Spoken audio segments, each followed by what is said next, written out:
Hey you guys, what's up? I am just here at my house. We are on quarantine right now with all of this stuff going around with the coronavirus. I wanted to sit down and talk to you a little bit about what has been going on with the Olympics being postponed.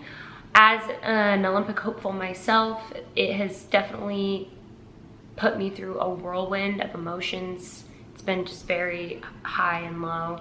And honestly, first of all, disclaimer, we all have a story. Just because I'm telling my story about like how this has affected me does not mean I am throwing myself a pity party. I understand that we all have stories, and I know you have a story. I know this has affected us in so many ways. I'm just here to tell you my version. So this video is basically gonna have 3 points to it. The first one, I'm just gonna break down the whole timeline of how this whole pandemic came crashing down onto the Olympics and how it went for me. The second thing we're gonna talk about is just kind of how this has affected my life as a professional athlete and what the consequences are for it. And the third thing that we're gonna talk about is just kind of how my season looks moving forward now that I know that the Olympics aren't until 2021. All right, so for the timeline. This all kind of started for me personally was in February when in the news I just kind of started hearing about the epidemic, and it just started becoming kind of an issue.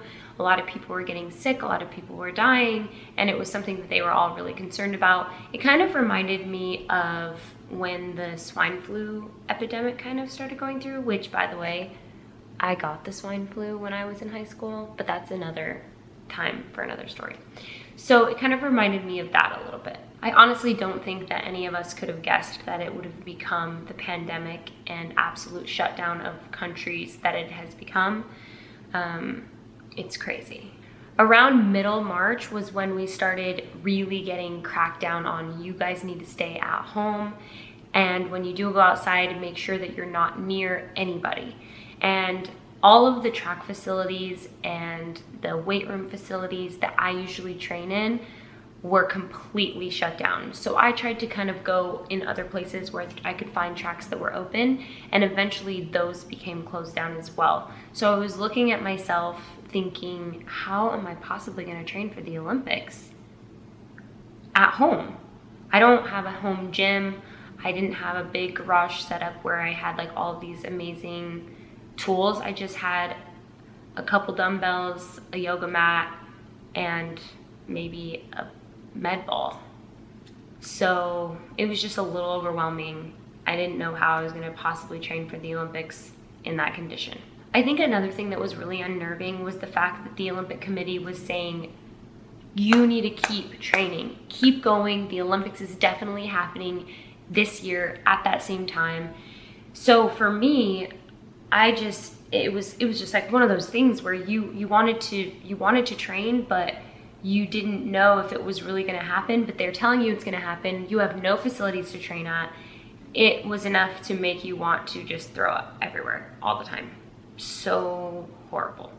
And I think it's important to say that I think that this time has been a very eerie and weird time for all of us. Let's say that you had absolutely no worries besides the fact that the pandemic was going on. You're still really unnerved. Even if you had no financial problems, you had no goals that were getting in the way, it's still just a really scary and weird time. So when you add the added like stress from not being able to train, not being able to make money, it just really adds on to it. And I think that was something that I personally was going through. So when we got news of the postponement, though we didn't really know if it was going to be postponed.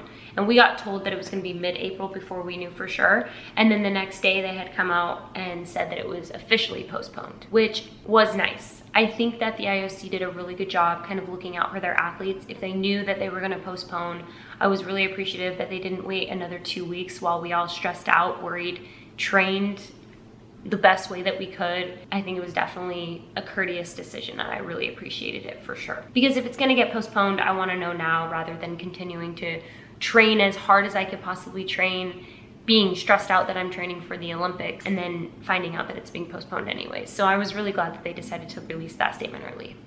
The next thing I want to talk to you guys about is how it has affected me as a professional track athlete. As a professional track athlete, I spend 5 to 9 hours, just depending on what I'm working on that day, training, hard training. I spend another 3 to 5 hours recovering. My recovery process is insanely long, takes forever, but it's so worth it because it lets your body be able to put all of the turmoil that you put on it the next day. It's honestly the only way I can do what I do. I'm also getting 10 hours of sleep every night. Because of this, the way that I make money is from my sponsors and from competition prize money. When a season gets completely canceled, the ability to make competition prize money kind of goes out the window. And it cuts your salary not only in half, but even more in half, because you are really thinking that you're going to make a lot more money than you're gonna make. And when it comes to sponsors, some sponsors were hoping that because it was an Olympic year, they were gonna get a lot more exposure from you, and it's not an Olympic year anymore. It takes away all of your bonuses that you had with them, and a lot of them might not be able to, especially with this pandemic that's going on, support you in the rest of this year. So it causes a big financial burden as well. I think it's also really important for me to say again, I totally understand that there are people who have it way worse than I have it. I'm so grateful that I'm healthy, and I'm so grateful that I can do what I love and all of that. I promise I'm not trying to take away from anybody else's story. I'm just trying to share mine. I just really think that that's important for me to say. Something else that it's affected, obviously, is my training.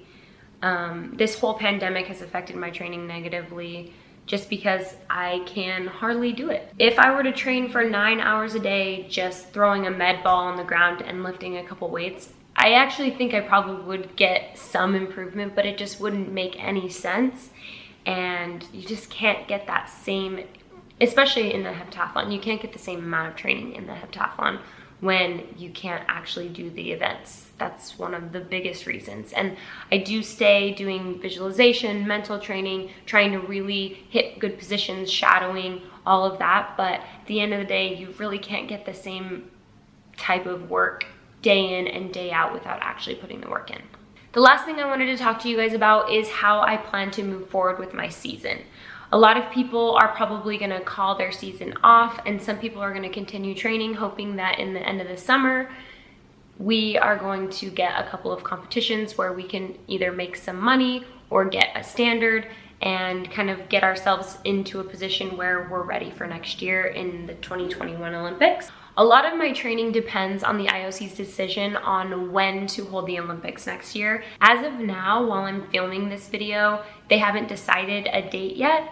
And so that kind of also depends on how I move forward this year. For example, if they decide to hold the Olympics in the spring, I will most likely start training a lot earlier than if they decide to hold the Olympics in the summer. And that's gonna kind of decide on whether or not I wanna train to the end of the summer, or whether or not I wanna train for the next couple of months just to keep my body strong and then take some time off before we really get into preseason again.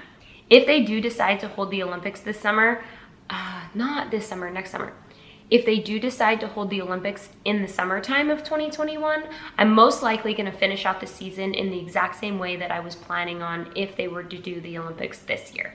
I would continue training, but instead of hoping to compete in June, July, and August, I would most likely continue training and trying to compete in August or September if meets were available, just so that I can hit that Olympic standard and look a little bit better and cleaner going into next year's Olympics. At the end of the day, I fully support the IOC's decision to postpone the Olympics.